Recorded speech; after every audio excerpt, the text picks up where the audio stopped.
प्रतीक दिल्ली में joint family के साथ रहता था, लेकिन जॉब की वजह से अपनी माँ के साथ दूसरे शहर में शिफ्ट हो जाता है, जहाँ उसकी प्रीति के साथ लव मैरिज हो जाती है, जिस पर बहू को नापसंद करते हुए उसकी माँ पूरा समय प्रीति को परेशान करने के तरीके निकालती रहती है।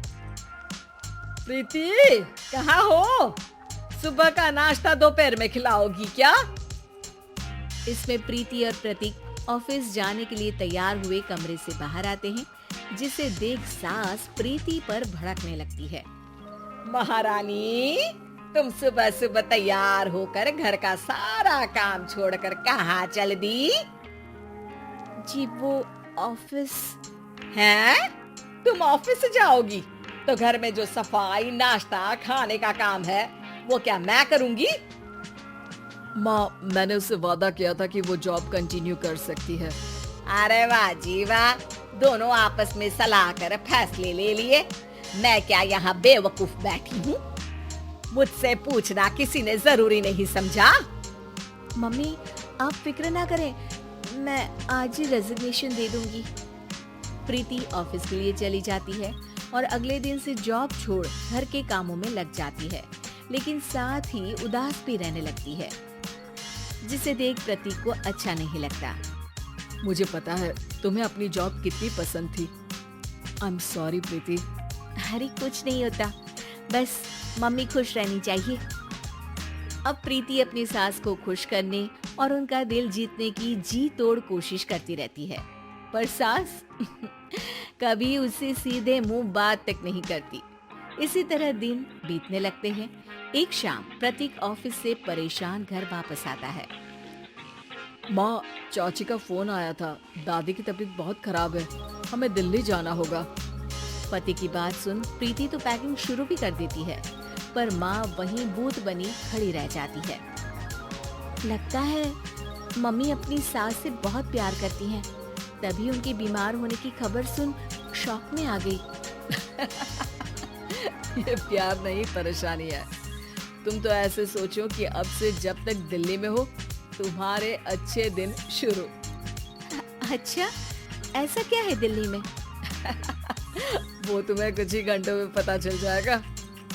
सास के रिएक्शन और पति की बात से कंफ्यूज्ड प्रीति दोबारा पैकिंग में लग जाती है, जिसके बाद कुछ घंटों का सफर तय कर तीनों दिल्ली पहुंच जाते हैं, जहां घर के अंदर पहुंचते ही लोगों की भीड़ देख प्रीति परेशान हो जाती है। हे भगवान, इतनी भीड़! प्रतीक, कहीं तुम्हारी दादी को कुछ हो तो नहीं गया ना? पागल, ये भीड़ नहीं, मेरा परिवार है। क्या? इसे तुम परिवार कहती हो? अरे इसे तो जिला घोषित कर देना चाहिए। तुम्हारा परिवार का तो अपना पर्सनल बिग बॉस बन सकता है। हैरान परेशान प्रीति परिवार वाले सदमे से बाहर निकली भी नहीं होती कि सिर पर पल्ला रखे शांत तरीके से सबके साथ बात करते हुए अपनी सास को देख उसे दूसरा सदमा लग जाता है। हाय राम, ये मम्मी का ऐसा भी कोई रूप है? ये तो मुझे पता ही नहीं था। ये तुम्हारी सास का ससुराल है। तभी प्रतीक की बहन बोल पड़ती है, यहाँ आपको ऐसी ऐसी चीजें देखने मिलेंगी जो सपने में भी सोची नहीं होंगी।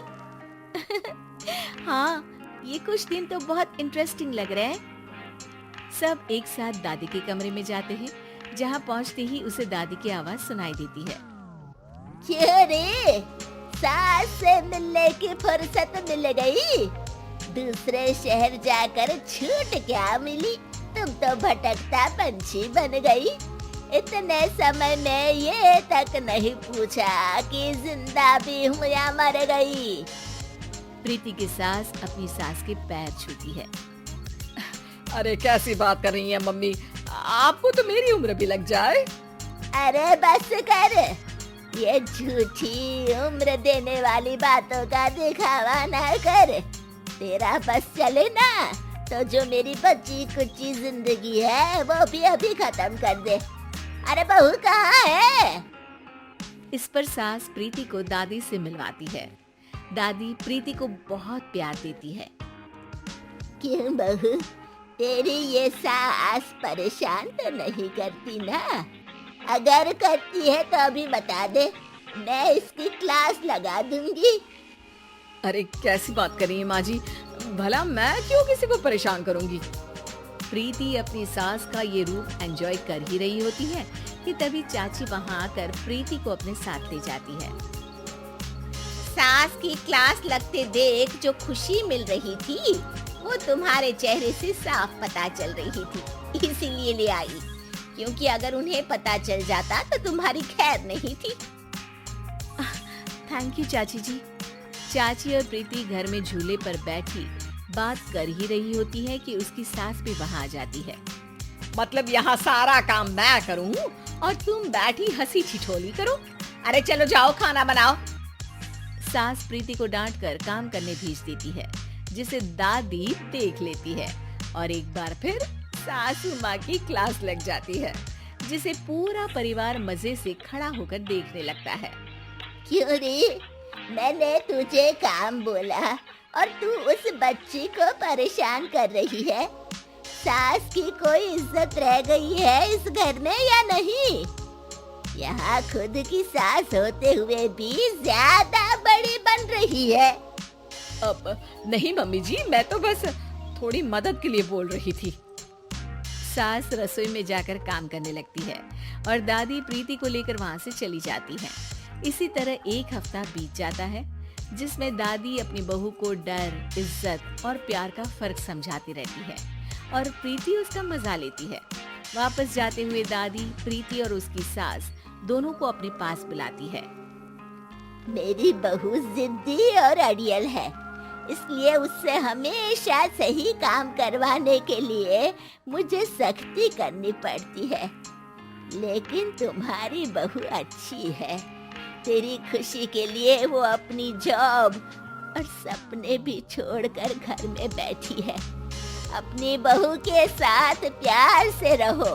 और प्रीति, अगर अभी भी तुम्हारी सास परेशान करे ना, तो फिर तुम्हें पता चल ही गया है कि शिकायत कहाँ करनी है। जी, अपनी सास के ससुराल में उनकी सासू माँ के पास।